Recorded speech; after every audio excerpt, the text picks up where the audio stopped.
Hello, everyone. Welcome to the Language Bites podcast.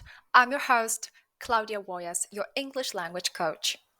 It's my top priority to bring you ever closer to your goal of becoming a confident speaker of English.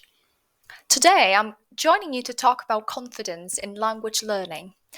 I'll be discussing how differently to think about confidence in the context of learning, why it matters to keep developing. And on top of that, I'm going to teach you 3 idioms related to this topic. Get ready for plenty of speaking. Surprise, surprise, it's not just listening skills that you will need to activate today. Before we dive right in, from where you join me, make sure you create the right conditions to focus intently and get as much out of this learning time as imaginably possible. It's worth highlighting that how well you concentrate will reflect the quality of how much you remember. So now, without keeping you any longer, I'm about to treat you to a wholesome plate of knowledge bites. Listen on. I've been wondering a lot about how to think about confidence in the context of learning. Well, some of us are likely to have more of it. As you look at these people, you see them walk with a spring in the step, in which case it's much easier to go out in the world and practice English in real life conversations, mostly through speaking. When you're not yet there, speaking comes as a challenge.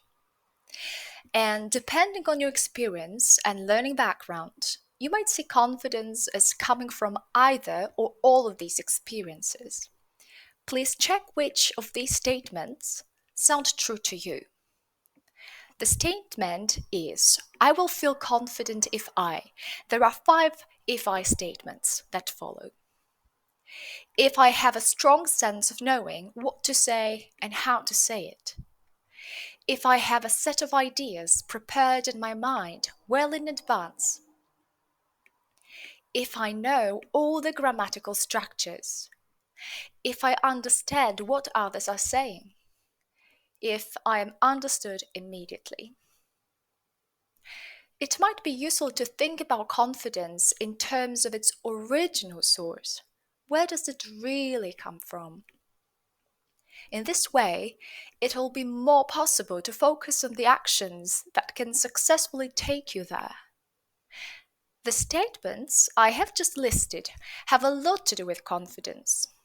Clearly, when you, for example, are understood immediately and understand what you hear, you'll trust your skills more and will be more open to spreading your wings and traveling farther into the unknown, such as small talk with a stranger or suggesting an idea during a work meeting.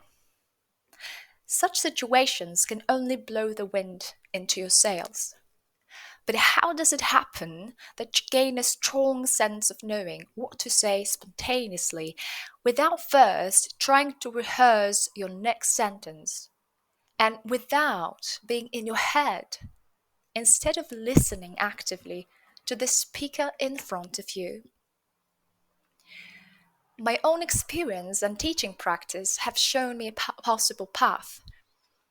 I'd vigorously suggest that it all comes down to all the resources that you have. And by resources, I mean the chunks of language, phrases, expressions, idioms, questions, sentences, quotes, etc., that you collect over time to serve you when you need them and which then allow you to walk tall without looking down in fear. When you consciously decide to learn through chunks, you will build a more solid foundation for being ready to speak in social situations. Wait for it, confidently. I believe that the larger your collection of takeaway chunks, the greater your chance for spontaneous speaking. And the greater chance for spontaneous speaking, the stronger your confidence. That's why I'm here to encourage you to start off with forming those learning habits that will give you smooth access to the most relevant chunks. As far as my courses are concerned, they're full of opportunities for you to learn, to discover, practice, and use chunks over and over again in new situations and from a variety of perspectives.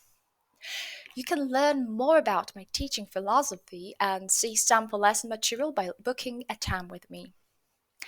And again, speaking of chunks, let us now turn to the 3 idioms I have selected for you. Number 1, to have a spring in your step. Number 2, to have the wind in your sails.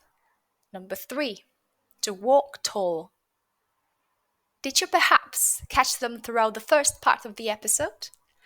I've used them, some variations of them, to provide you with more examples. Now, please take a moment to think and answer the questions below. Which of them are already part of your active vocabulary? That is, you actually use them. Which of them do you only recognize without remembering what they mean or how they're used in context? And most essentially, how do you know that you know the idiom? And finally, what allows you to be relaxed in the knowledge that you will use the idiom correctly in the future? Probably, these questions need more of your time and attention. It's my guess that you will perhaps want to get back to them at the end of the episode. Alright guys, listen on to learn these idioms and begin to use them today. To illustrate these idioms in context, I'd like to share with you Sarah's personal experience. And Sarah, by the way, is just about any person.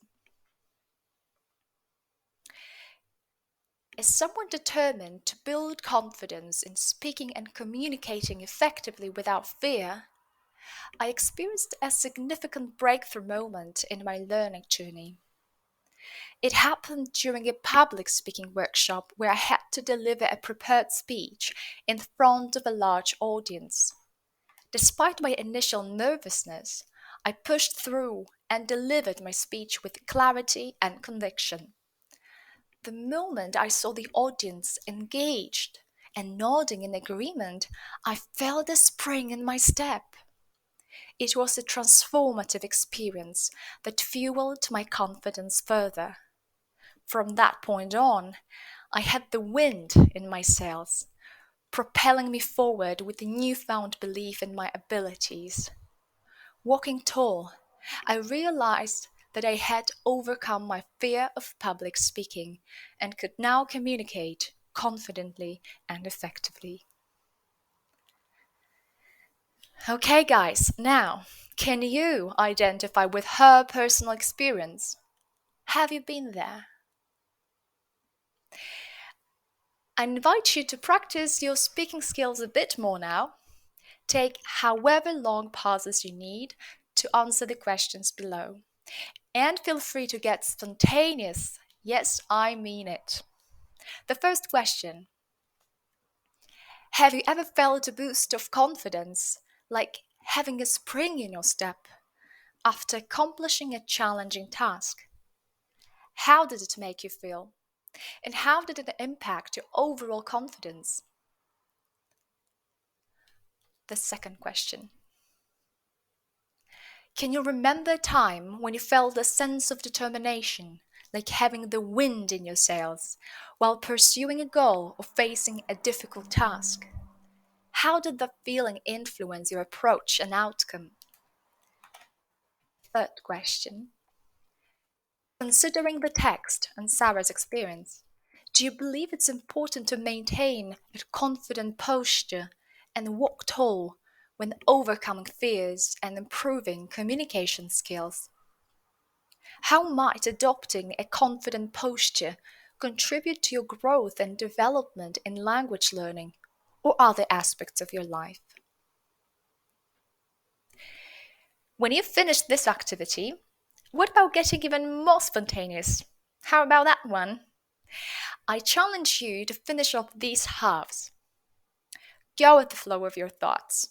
See where they take you. You might want to record yourself at this point if you prefer. Number one, when I received recognition for my hard work, I felt the spring in my step, inspiring me to.